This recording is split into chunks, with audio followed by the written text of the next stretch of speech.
Hola, ¿qué tal? Qué gusto estar con ustedes en esta que es la primera transmisión de noticias en su horario habitual desde la Feria Internacional del Libro de Guadalajara. Huemanzin, qué gusto estar contigo con Gloria de la Parra y la interpretación de lengua de señas mexicana. Nos da muchísimo gusto que nos acompañen. Hay tantas cosas que compartir, Huemanzin, es muy emocionante. Así es, Laura, comparto contigo esta emoción. Bienvenidos a todos ustedes, que es nuestra primera transmisión en noticias desde la Feria Internacional del Libro de Guadalajara, porque comenzamos, Laura, desde el pasado sábado. Hemos estado con mucha actividad y continuaremos con muchísimo más para todos ustedes. Hoy tenemos nada más y nada menos que un par de personajes fantásticos de la literatura. Por un lado, la ganadora del Premio Phil de Literatura en Lenguas Romance. Efectivamente, la poeta uruguaya Ida Vitale, afincada en nuestro país, que gana este premio en el contexto también del anuncio de su premio Cervantes.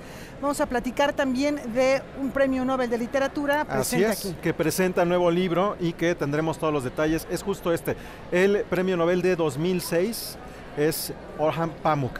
Y de eso vamos a hablar también de un personaje odiado en la historia mexicana, pero que forma parte de la historia mexicana. Estará aquí Alejandro Rosas. Alejandro Rosas, que es coautor de este libro, Cara o Cruz, Hernán Cortés. Aquí se los presentamos. Bueno, ahorita se los vamos a presentar con más detalle. Me están pidiendo por acá.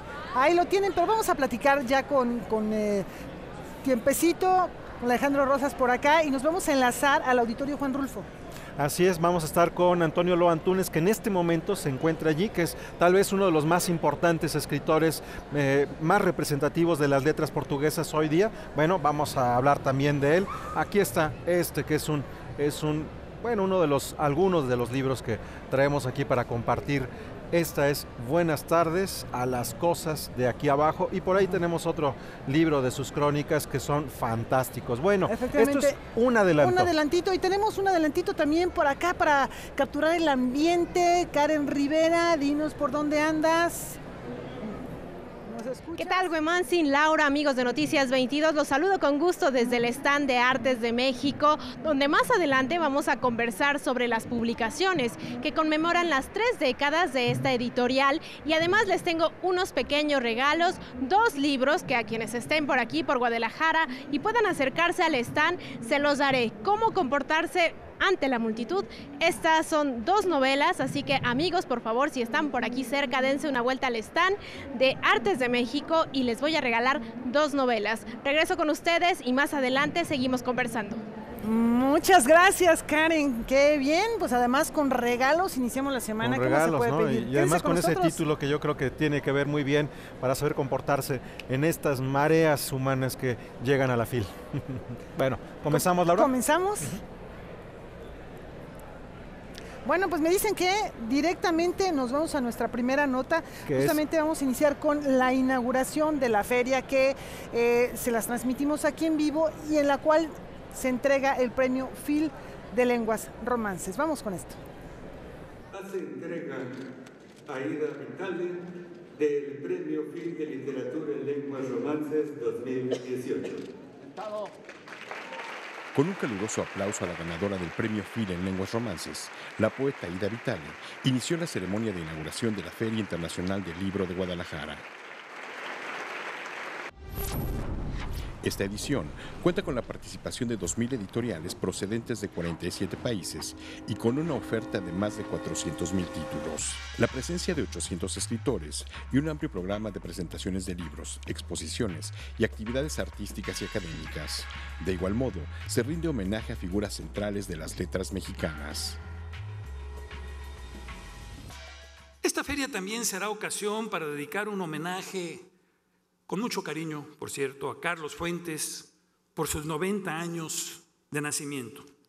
Conmemoraremos a nuestro querido José Saramago y realizaremos un homenaje a José Luis Martínez, a propósito de la cual me permito anunciar que a partir de este año el homenaje al bibliófilo llevará su nombre como un reconocimiento a este destacado escritor jalisciense. Arreola nos escribió historias que de tanto ser íntimas terminaron por definir al ser humano.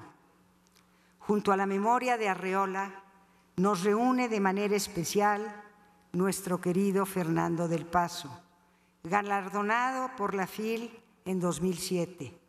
A unas semanas de su partida, expresamos el afecto por este escritor enamorado del rigor y la inteligencia. Portugal es el país invitado de honor a esta edición. Durante la inauguración se anunció la presencia del primer ministro portugués, António Costa, en la ceremonia de clausura de la FIL de Guadalajara y en el contexto del cambio de poderes en México. Hoy la FIL abre sus brazos a la República Portuguesa, una nación hermana que representa en el mundo lo mejor de ese afán de apertura, curiosidad inagotable y profunda raigambre literaria. Me complace que esta ceremonia esté presidida por la ministra de Cultura del gobierno português, Graça Fonseca. Ser o convidado de honra representou para nós desafio, processo longo e complexo, o qual ultrapassou as fronteiras da cultura. Ou melhor, exigiu de nós uma visão transversal da cultura, porque a cultura é também educação, diplomacia e economia. Vemos, por isso, esta presença como uma oportunidade, centrada no ensejo de dar início a processo de contactos, de trocas mais frequentes e regulares e, acima de tudo, levar o conhecimento de Portugal a camadas muito mais vastas do público. O futuro é a aurora do passado. É este o verso de Teixeira de Pascoais que serve de lema à participação portuguesa na FIL.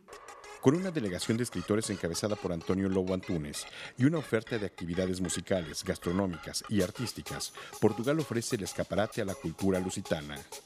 En una época tan convulsa como la que vivimos, eventos como la feria provocan una especie de revolución silenciosa que propugna por un mundo cimentado en valores universalmente aceptados.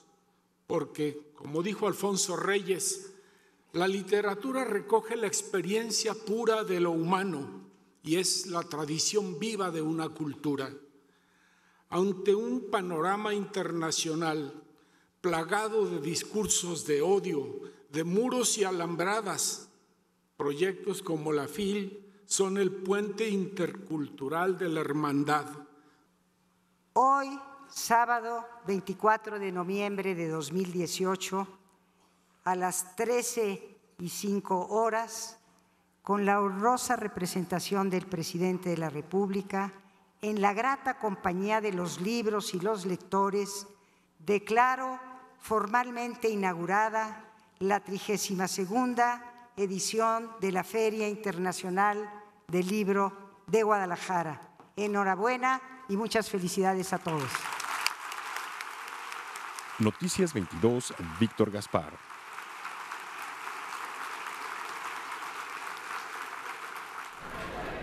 Bueno, pues estamos en un ambiente que resulta siempre muy festivo cuando se realiza la Feria del Libro de Guadalajara, porque llegan personajes muy diversos y a lo mejor están ustedes escuchando todo este bullicio. Efectivamente, estamos en vivo transmitiendo y van a ver gente que está pasando Huemanzin desde los primeros días, desde el momento, poco antes de la inauguración, que se abren las puertas de la feria. Ya hay gente aquí y cada vez son más. Vamos a seguir platicando acerca de lo que ocurrió este fin de semana, la entrega del premio FIL Lenguas Romances a la escritora uruguaya Ida Vitale, de quien hemos estado platicando sobre libros como este, que es Léxico de Afinidades, uno de sus libros más conocidos y quizá de los más bellos. Se trata de una especie de abecedario, de un diccionario personal en el que habla lo mismo de su abuelo que de Jorge Luis Borges, del tiempo a través de palabras como reloj, ruido, qué es una quimera.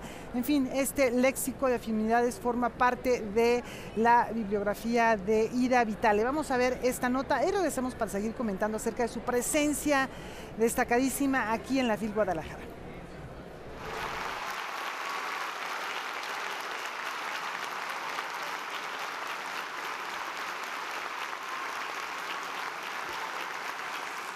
El jurado le concedió dicho reconocimiento por toda una vida dedicada a la literatura y particularmente a la poesía.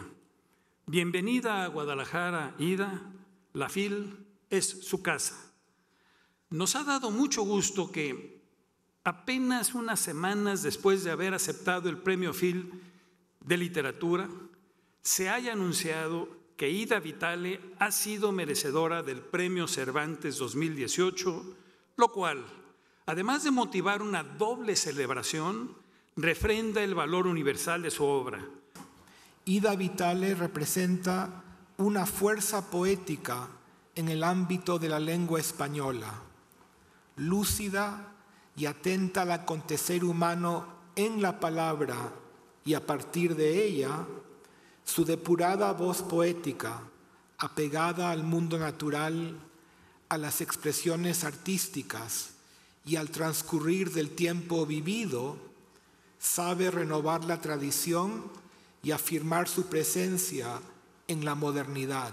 Con estas palabras fue descrita la ganadora del Premio Phil en Lenguas Romances 2018, la poeta Ida Vitale, adscrita a la denominada Generación del 45 y representante de la poesía esencialista.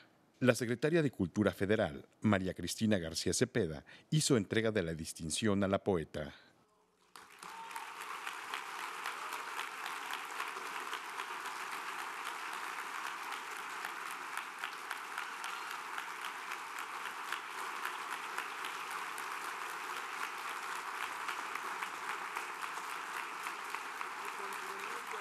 Por su pasión por la escritura, que sus lectores transformamos en universos habitables. Ida Vitale arribó a nuestro país en 1974 para legarnos el rastro luminoso de su poesía. Al agradecer la distinción, Ida Vitale recordó la tradición de hospitalidad que México ha tenido para con los refugiados. La autora uruguaya de 95 años, y Vital, como sugiere su apellido, llegó a México en 1974. De nuestro país, reconoció la libertad. La más necesaria, que es el tener un modo de vivir durante años, y otra no menos, un poco distinta y quizá más importante, que es dar la oportunidad de que el que llegue haga lo que debe hacer, lo que puede hacer de la mejor manera posible. Es decir, yo quería leer, yo quería escribir y esas oportunidades México me las dio generosamente. Ida Vitale rememoró su vínculo con México aún antes de llegar a nuestro país, donde permaneció por 10 años, al entrar en contacto con las ediciones del Fondo de Cultura Económica. De igual modo, evocó su vínculo con dos figuras centrales de la cultura en México, con quienes convivió. El Fondo de Cultura Económica, que era lo que llegaba, fue lo que era la base de la biblioteca que necesitábamos como estudiantes un poco ya en la universidad.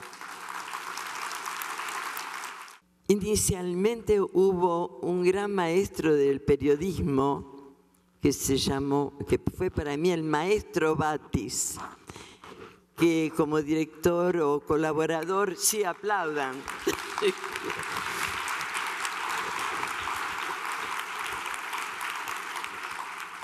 Otro gran nombre que fue Octavio Paz,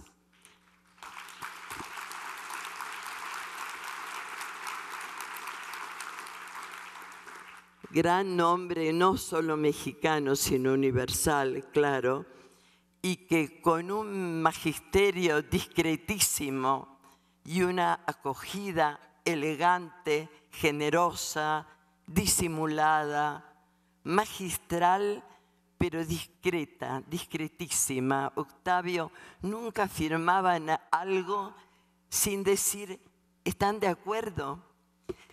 Eso que quizá no sea la imagen que más trasciende, es la que yo guardo con más fuerza. Noticias 22, Víctor Gaspar.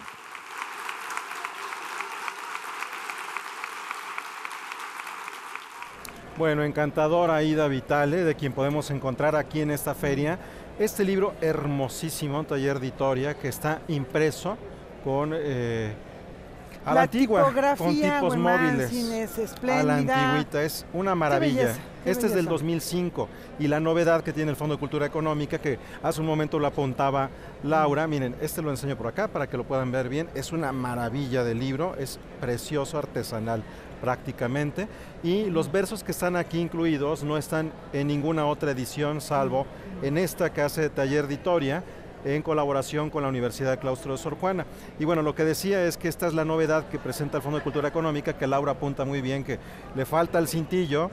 Ajá, premio Phil en Literatura en Lenguas Romance y por supuesto Premio Cervantes. Que también para eso sirven los premios, para que se publiquen más libros, para que se vendan más libros y promoverlos el autor, mejor. la autora en este caso sea más conocido por el público. Bueno, pero algo que ocurrió también en esta que fue la jornada inaugural, Laura, tuvo que ver con un mensaje o un posicionamiento de parte de Raúl Padilla que tiene que ver con la cultura, con la actividad artística y cultural en nuestro país. Vamos a escucharlo. Durante la ceremonia de inauguración, el presidente de la Feria Internacional del Libro de Guadalajara realizó algunos pronunciamientos y observaciones en torno a las políticas del gobierno entrante, luego de reconocer la legitimidad de la nueva administración con el 53% de votos del electorado. Desde este foro plural, quiero advertir sobre los peligros que supone volver a levantar la pirámide política que tantos años y tanto esfuerzo tomó echar abajo. Particularmente, expresamos nuestra inquietud con respecto a las leyes recientemente aprobadas por el Congreso de la Unión que claramente, en mi opinión, atentan contra la armonía del Pacto Federal por la vía de superponer estructuras con atribuciones que vulneran la soberanía y autonomía de los estados. Por las múltiples implicaciones que supone, la creación de una Guardia Nacional debe ser revisada cuidadosamente. En este orden de ideas,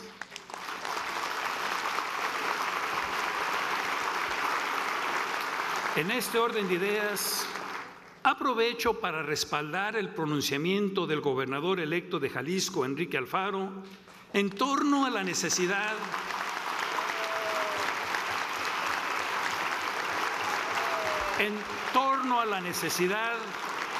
de que el presupuesto federal, del cual depende el 91% del ingreso de los estados y municipios, sea conformado tomando en cuenta las necesidades, propuestas y proyectos de las propias entidades federativas y ayuntamientos.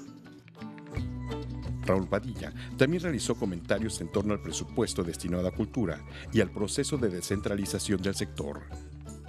Aprovecho este foro plural para exhortar tanto al Poder Ejecutivo como al Legislativo a cumplir el compromiso que las plataformas culturales de todos los partidos, incluido el ganador, formularon en el proceso electoral, consistente en asignar a la cultura por lo menos el 1% del presupuesto de egresos de la Federación, como corresponde a un área fundamental para una sociedad moderna y democrática.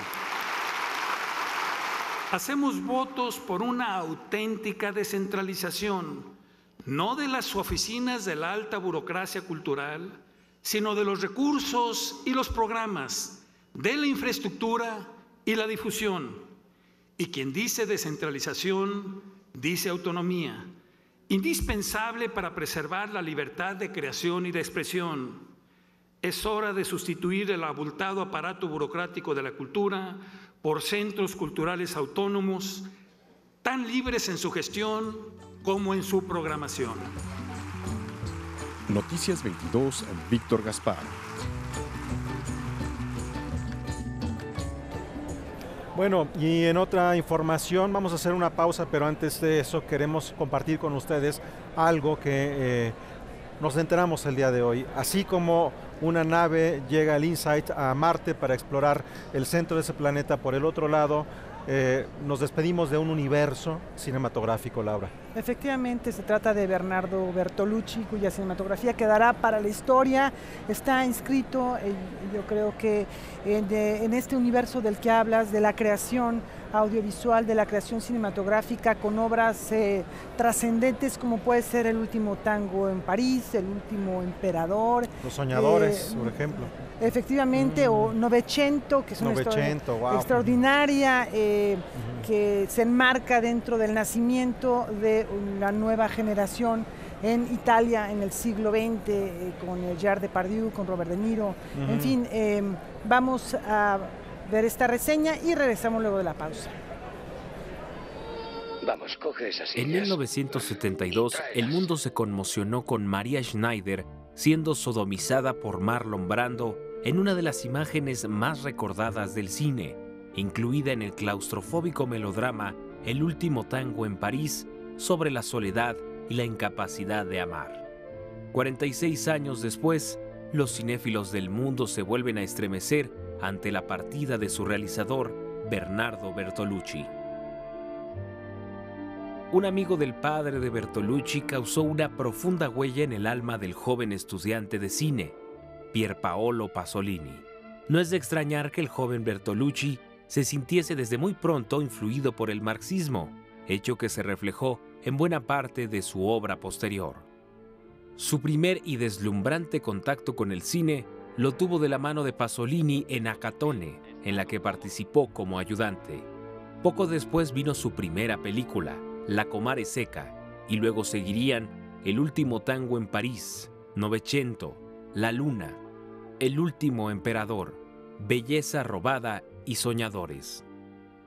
En marzo de 2015, el Festival Internacional de Cine de Guadalajara le otorgó el Mayagüel, que fue recibido en su nombre por Tea Falco y Jacopo Olmo Antinori, protagonistas del filme Yo y tú, la última cinta del realizador. Brillante, culto, arriesgado, Bertolucci se atrevió por igual con la pequeña filigrana que con las imágenes monumentales a lo largo de su trayectoria. Con sus deseos de innovación, su ambición y su estética se ganó el aprecio de minorías y mayorías que siempre esperaron su próxima película.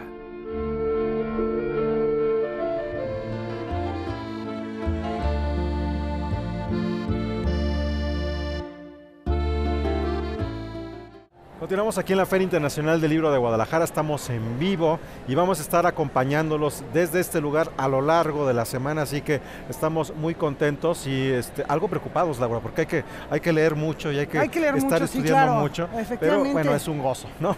Sí, es un enorme placer, es la oportunidad de reencontrarse con autores a lo mejor que no habíamos visto tan frecuentemente o nuevos autores, en fin, es una posibilidad muy interesante, se nos abre muchas puertas, muchas ventanas y hay un acontecimiento en Huemansing que creo que nos gusta mucho. A mí en lo personal me encanta la apertura del Salón Literario porque quizá es uno de estos encuentros más libres y estuvo protagonizado en esta ocasión por Orhan Pamuk. Así es, y bueno, vamos a la conferencia de prensa que dio y después vamos a la apertura del Salón Literario con este mismo personaje.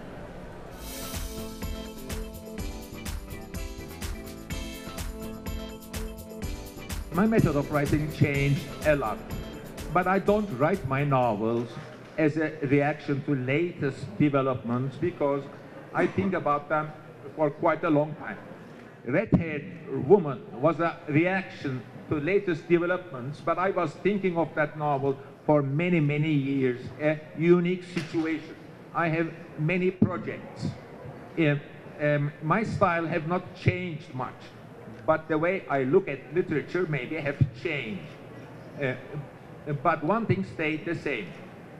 I like to rewrite old stories. I like to write about things that I have lived. Middle class life, Istanbul life. These are things that I know and I've been writing about.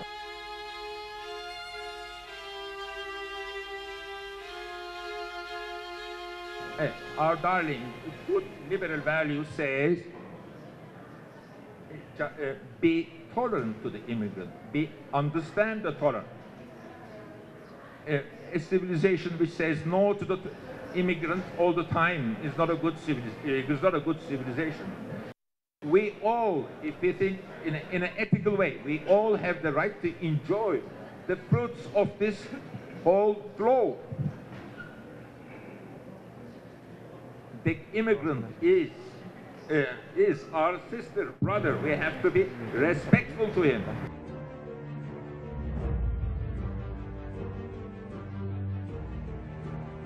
Free speech is in the worst situation in Turkey.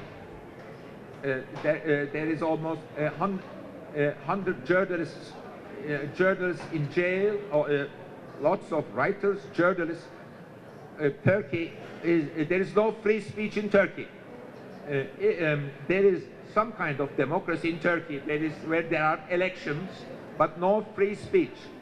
There are 14 newspapers in Turkey. 12 or 13 are controlled by the government.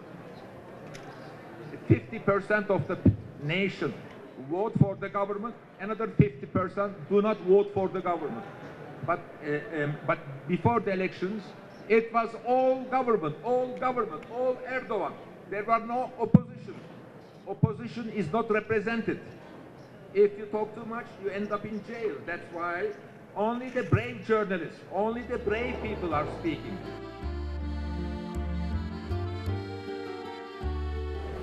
Bueno, muy preocupante lo que menciona Pamuk, si recordamos también qué es lo que ocurrió en la Embajada de los Emiratos Árabes en Turquía, ¿no? Efectivamente, son de las preocupaciones que se han estado manifestando en torno a la presencia de Orhan Pamuk, que él lo dijo en la presentación del libro La mujer del pelo rojo, en la apertura del Salón Literario.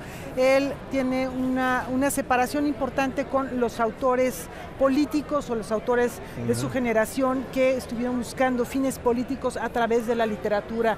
Él busca la literatura por la literatura, independientemente de que desde luego tiene posturas políticas firmes y bueno, muy claras. Pues vamos a escuchar algunas de sus palabras en el marco de la apertura del Salón Literario. Como un cazador de detalles, como un escritor que refrenda su felicidad a través de su labor literaria, como creador que explora la tradición y la condición humana de amor y memoria. Así se presentó Orhan Pamuk en la charla que sostuvo con Jorge Volpi durante la inauguración del Salón Literario Carlos Fuentes de la Feria Internacional del Libro de Guadalajara. Cuando yo hablo de escribir, lo primero que me viene a la mente no es una novela o un poema o una tradición literaria, sino lo primero que me viene a la mente es una persona que se encierra en una habitación, se sienta frente a una mesa y solitario mira hacia adentro. Esta persona se construye un mundo nuevo con las palabras. Mientras estoy frente a mi mesa, varios días, meses, años, agregando lentamente palabras nuevas a la página en blanco, siento como si estuviera creando un mundo nuevo. Para mí, los escritores, el secreto del escritor no es la inspiración, porque nunca queda claro de dónde surge la inspiración, pero es su terquedad, su paciencia. Ese bonito dicho turco, cavar un pozo con una aguja, me parece que se acuñó pensando en los escritores.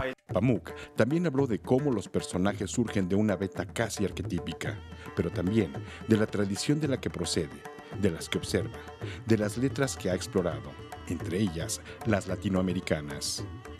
Mi actitud, mi relación con el peso de la literatura islámica antigua ha cambiado después de haber leído a Borges y a Calvino. Quiero hablar de el boom latinoamericano y su influencia sobre mí en un momento, pero todo empezó cuando yo empecé a leer a Borges a la edad de 30, 32 años, no antes de eso. Antes de eso escribí otro tipo de novelas como Jebet Bey, pero Borges me enseñó a tratar la literatura antigua como una especie de metafísica. De Borges yo aprendí a ver la literatura mística islámica clásica como una especie de riqueza. Jorge Volpi exploró también el proceso creativo de Pamuk. Yo soy un escritor que planea con antelación, planifica con antelación. Y yo planifico primero, pienso en la novela, digamos, me cae una manzana en la cabeza o lo que sea, tengo una idea sobre esto, digamos, y digo, voy a escribir una novela sobre pintores otomanos, y luego durante muchos años colecciono detalles. Y es muy importante coleccionar estos detalles. Pero a final de cuentas, el marco, la historia, o quién va a narrar la historia, eso también es importante. A final de cuentas, los detalles no nos llevan a una novela final. La historia no está contenida en los detalles. Hay que contar con el tronco. Y desde luego, Pamuk tiene una perspectiva clara de lo que acontece en Turquía actualmente. Hay una especie de democracia en Turquía, pero se trata de votar, sí. El pueblo turco decide con su voto, los ciudadanos de Turquía deciden quién va a ser el presidente de Turquía, pero no hay democracia sin libertad de expresión y no hay libertad de expresión ya en Turquía. A lo mejor le digo mi deseo y eso quizás sea mejor. Quiero ver, antes de morir, quiero ver a Turquía una democracia plena. Quiero ver que todo el mundo hable con libertad de expresión en Turquía. Al final de la charla, Silvia Lemos impuso la medalla Carlos Fuentes al escritor turco. Noticias 22, Víctor Gaspar.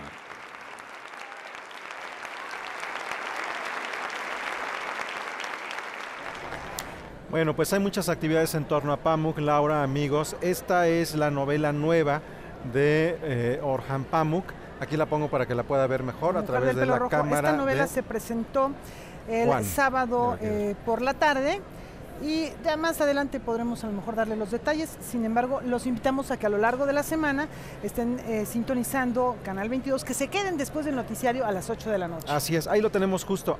Hoy, terminando Noticias 22, nada más se cambia de señal a 22.2 y va a ver de manera íntegra la presentación de esta novela.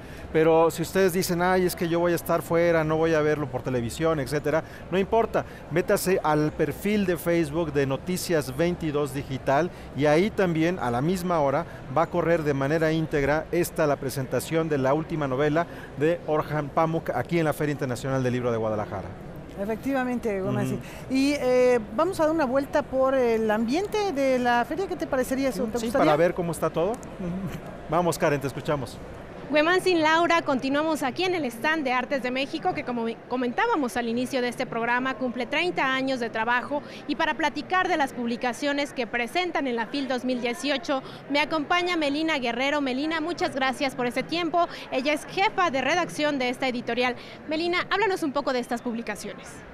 Bueno, este año Artes de México trabajó alrededor de la celebración de los 30 años, como ya lo mencionas. Entonces, por eso el stand tiene esta celebración con los Diablitos de Ocumicho y también celebrando pues todo alrededor de estos 30 años. Una de nuestras publicaciones en torno a estos 30 años fue Ocumicho, Vocación Fantástica, que celebra la creación de muchas mujeres artesanas que en el estado de Michoacán, en Ocumicho, Michoacán, hacen figuritas de barro desde hace muchísimos años y ellas han estado muy cerca de nosotros. Entonces nosotros mandamos nuestras publicaciones a Ocumicho y ellas hacen creaciones a partir de nuestros ejes temáticos. Es por eso que este año celebramos con esa revista muy especial que hace una revisión acerca de sus creaciones y también acerca de los orígenes y las configuraciones en torno a este arte. También tenemos figuras en barro, ¿no es así, Melina? Son pequeños diablitos que ya nos comentaba, son tradicionales de este pueblo de Michoacán. Compártenos un poco al respecto. Sí, Artes de México tiene una alianza con varios artesanos de México y pues tiene la alianza con los artesanos de Michoacán. Entonces en el stand van a encontrar este tipo de artesanías y este tipo de artesanías pues se las pueden llevar para complementar su lectura de la revista. Bueno, esta es una de las publicaciones que tiene la editorial Artes de México y bueno, tiene más bestiario culinario de México que tiene que ver con la dieta de los mesoamericanos y que además tiene imágenes virtuales. Sí, como lo mencionas, Bestiario Culinario es una revisión de la dieta prehispánica mesoamericana basada en carne. Hay un mito en el que se dice que los mexicanos eran totalmente vegetarianos. Entonces aquí vamos a revisar que si bien no comían res o si bien no comían puerco, porque eso es una carne que viene de Europa, en Mesoamérica existieron los armadillos, los manatís que conformaron parte de la dieta mesoamericana. Entonces esta revista está conformada por fragmentos de cronistas del siglo XVI, del siglo XVII y que nos narran sus impresiones. Entonces 2 de nuestras páginas tienen realidad aumentada. La realidad aumentada escaneas un código y entonces aparece a través de una aplicación que se llama Argonaut. Pasas tu teléfono por encima de las imágenes y entonces accedes a la realidad virtual. Belina, muchas gracias por este tiempo y la invitación está aquí hecha para que acudan al stand de Artes de México y revisen, observan, vean y toquen estos libros, estas publicaciones y estas esculturas que nos comparten. Regreso cámaras con Laura y Huemansi. Bueno, siempre bellísimas las ediciones de Artes de México. Quienes estén aquí en Guadalajara, no pierdan la oportunidad de visitar el stand que cada vez nos sorprende. Así es, Laura. Bueno, es momento de hacer una pausa, los vamos a dejar con esta opinión que tiene el escritor Héctor Manjarrés, que por cierto este año reúne todos sus relatos en un grueso libro que se llama Historias, así que si quieren leerlo todo, Editorial Era está presentando este libro y lo tiene aquí muy cerquita porque él precisamente está recibiendo un premio y va a hablar, con esto los dejamos en para el José corte, Emilio la pausa, Pacheco. sobre un gran personaje, José Emilio Pacheco. El pasado 22 de noviembre, el escritor y académico Héctor Manjarrés aceptó formalmente el Premio a la Excelencia en las Letras José Emilio Pacheco 2019 por su trayectoria en distintos géneros literarios. Esta presea es otorgada por la Universidad Autónoma de Yucatán y UC Mexicanistas a través de la Feria Internacional de la Lectura Yucatán. Yo diría que un premio como el José Emilio Pacheco, pues es un premio que representa, que en cierta forma es evocar, obviamente, la figura de José Emilio, que era poeta, que era cuentista, que era novelista, que era un extraordinario cronista de la vida cultural y política y moral de México y que es uno de los pocos poetas o cronistas de su tiempo que haya sido tan querido, tan admirado y tan leído. No obedece a un designio racional, obedece a deseos, obedece a que de repente he observado algo, alguien caminando por ahí, o he sabido algo sobre esas personas, o yo conozco a esas personas, y en algún momento empiezo a tomar nota y voy llenando tarjetas y más tarjetas, y luego van creciendo las historias. Héctor Manjarrés reconoce que los incentivos de este tipo motivan también a los jóvenes escritores a seguir con su labor. Con información de Fernando Salinas, César H. Meléndez, Noticias 22.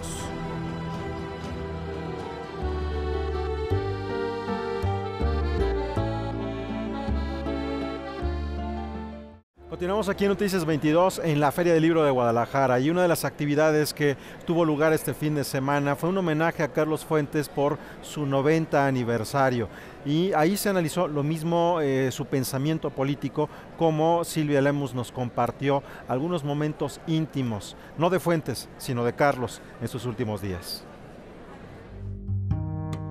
En el año que habría cumplido 90 de vida, el autor de Aura fue recordado con la conferencia La vigencia del pensamiento político de Carlos Fuentes.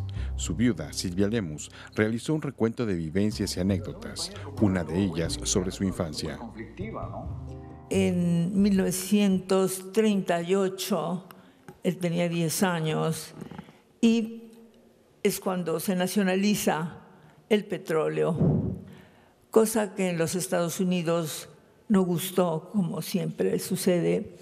Y estando en el cine con sus padres, hubo un noticiero en el que se habló de estos mexicanos que les habían quitado el petróleo.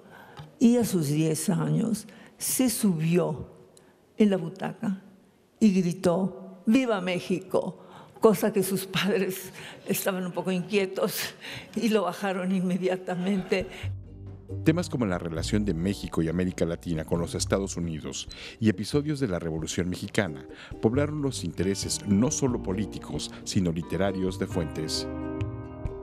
Carlos Fuentes siempre fue para mí y sigue siendo la imagen del intelectual que escucha a su entorno y habla en favor de un cambio, como lo hemos visto en el video, esos cambios que América Latina siempre vive demandando.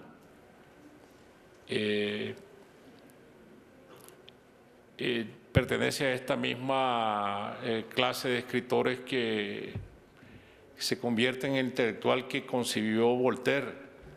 Era en este sentido muy volteriano, es decir, el escritor preocupado por la vida pública. Como un libro pendiente de escribirse, definió Héctor Aguilar Camín la postura política de Carlos Fuentes, postura que no estuvo exenta de una evolución. Fuentes, como todo periodista, es al mismo tiempo reo y reo de su tiempo, y al mismo tiempo es el rebelde contra su tiempo. Lo que nosotros vemos en la evolución de Fuentes de los 60 a la evolución de Fuentes de sus últimos días es, yo creo que el proceso de un proceso común de alto refinamiento, pero un proceso común en la vida política latinoamericana y quizá hispanoamericana y a lo mejor mundial, de un compromiso siempre crítico, pero muy intenso con la revolución y con la revolución cubana en particular, pero siempre crítico, a una mirada mucho más global, que yo diría que al final es una mirada socialdemócrata. Noticias 22, Víctor Gaspar.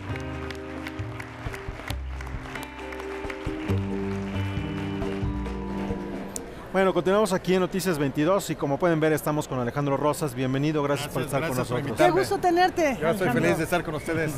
Bueno, y él ha lanzado 3 libros, que es A Cara o Cruz, y está un personaje para muchos de ingrata memoria. Carlos Fuentes, a propósito, decía que debía de haber una escultura de Hernán Cortés en México. Es increíble que a 500 años no podamos reconciliarnos con ese pasado que son 5 siglos, o sea, al final ya pasó.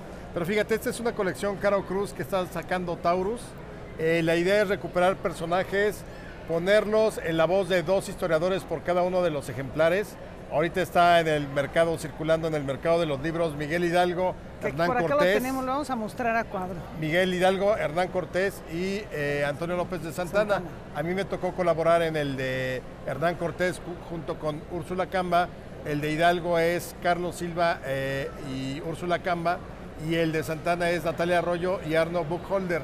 Entonces la idea nuevamente es ya no desmitificar, porque ya pasamos por esa etapa, sino más bien redescubrir, reinterpretar, volver a repensar estos personajes a la luz de 2 cosas muy básicas. Número 1, que eran seres humanos de carne y hueso, aunque parezca una obviedad. Y número 2, entenderlos en su contexto.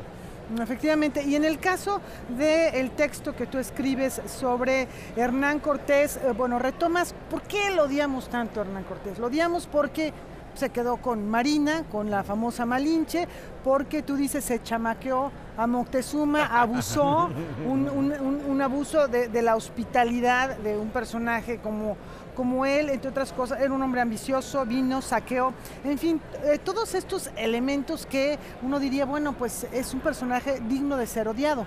Fíjate que la construcción antihispánica es propia del nacionalismo revolucionario del siglo XX. O sea, no es algo que en el siglo XVI dijeran, ah, maldito Cortés, o en el XVII, ni siquiera en el México inmediato a la independencia. Empezó a crecer el antihispanismo porque hubo muchas políticas en contra de los españoles después de la independencia. Hubo 2 decretos de expulsión, los propios españoles no ayudaron porque intentaron reconquistar México en 1829. Pero lo más importante es que ya la idea de malditos españoles vinieron a explotarnos y todo eso es una construcción de el sistema político que surge con la revolución, es decir, lo que sería el antecedente del PRI y luego el PRI, porque nos vendieron la idea de que venimos de una conquista, fuimos sobajados, fuimos humillados, nuestras mujeres fueron violadas, y en ese la exacerbación del nacionalismo revolucionario, lo prehispánico era lo maravilloso.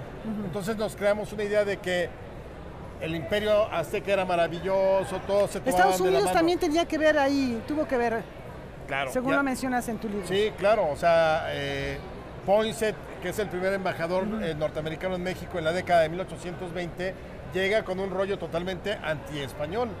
Y además nos gustó ser siempre como víctimas. Nos asumimos no como parte no lo asumimos como una parte de nosotros, sino como el extranjero. Nosotros nos asumimos solamente como indígenas. Exactamente, como... Que es lo que decía Huemanzin, que Carlos Fuentes decía, a ver, somos resultado de los dos, porque en Perú sí hay estatuas y monumentos y se reconoce a los 2 padres, digamos, fundadores, y aquí solamente a los indígenas, ¿no? Cuando descubrieron los restos, dónde estaban los restos de Cortés en el templo del Hospital de Jesús, inmediatamente se fabricó toda esta historia de, bueno, si tenemos los de Cortés, debemos tener los de Cuauhtémoc. Y sembraron, muy típico de la historia de México, sembrar restos. Sembrar restos, sí. Y los encontraron supuestamente en Ixcateopan. Se comprobó que no eran los restos de Cuauhtémoc, había unos de niños y eso. La prensa burlonamente dijo, bueno, sí son los restos de Cuauhtémoc, pero de cuando era niño. De cuando era niño. Bueno, pues aquí está este libro. Muchas gracias por estar con nosotros, Alejandro. Y estarás presentándolo en estos días aquí. Sí, ya, y además lo pueden conseguir. Es Taurus, la editorial. Hidalgo, Santana y Cortés es la nueva oportunidad para acercarse otra vez a estos polémicos personajes. Y además de una manera tan desenfadada y con un sentido del humor que escribe Alejandro como divulgador, de verdad que se agradece mucho. Así es, para tratar de reconocernos más allá de la derrota, ¿no? Así es. Así es. Bueno, muchas gracias, Alejandro. Muchísimas gracias. Vamos a hacer una pausa, los dejamos con imágenes de la inauguración del pabellón de Portugal aquí en AFIL y regresamos de inmediato.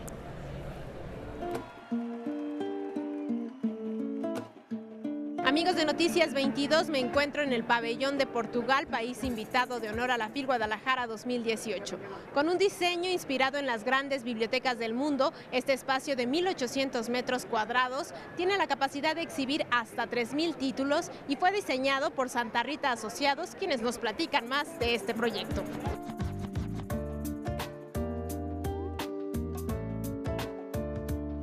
La inspiración ha sido, como se ve, como algo muy familiar y muy próximo de toda la gente, que es una biblioteca. La tienen las instituciones, la tienen las personas en su casa, no importa la dimensión.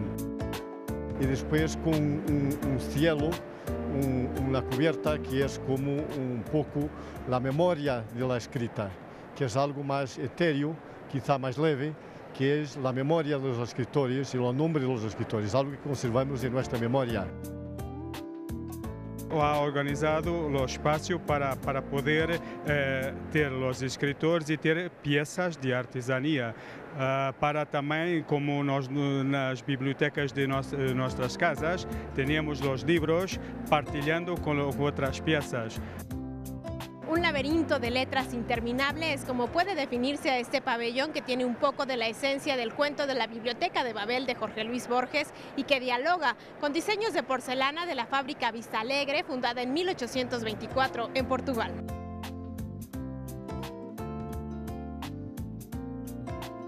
Portugal siempre fue un país de tradiciones, de comer bien en la mesa con todos sus cubiertos, con toda su vajilla, con el plato de ensalada, con el plato postre, con las copas de vino, el cristal. Todo eso siempre fue muy importante, el bien recibir. Además de libros, este espacio cuenta con un escenario donde se podrán disfrutar de coloquios y presentaciones de autores, así como con un taller donde trabaja un pintor de porcelana y una muestra de bordado tradicional portugués. Hasta aquí la información. Los invito a que se queden con nosotros a conocer más de lo que ocurre en la Feria Internacional del Libro de Guadalajara.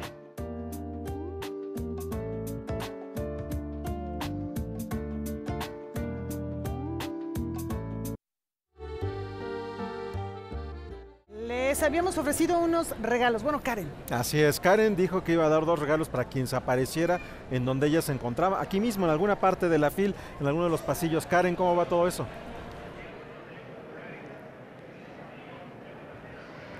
Amigos de Noticias 22, continuamos aquí en la FIL Guadalajara y como les presentamos hace un momento, les vamos a regalar 2 libros, Cómo comportarse en la multitud, de la escritora francesa Camille Bordas. Y bueno, pues ya tenemos aquí a las 2 ganadoras, Andrea y Alexia. Andrea y Alexia, muchísimas gracias por este tiempo. Antes que nada les comparto sus libros, pero quiero que me contesten algunas preguntas. ¿Cuál es el género literario favorito de cada una de ustedes? El mío es ficción.